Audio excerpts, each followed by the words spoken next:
আপনি জানেন এক জুমাতেই গুনাহ মাফ হতে পারে?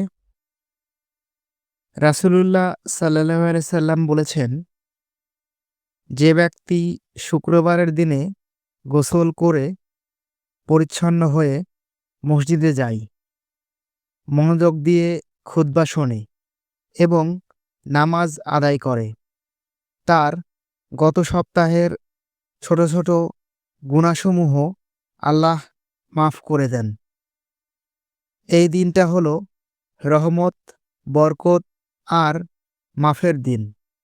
তাই আজই করুন গোসল, মেসওয়াক, সুগন্ধি ব্যবহার আর মন দিয়ে জুমার নামাজ পড়ুন।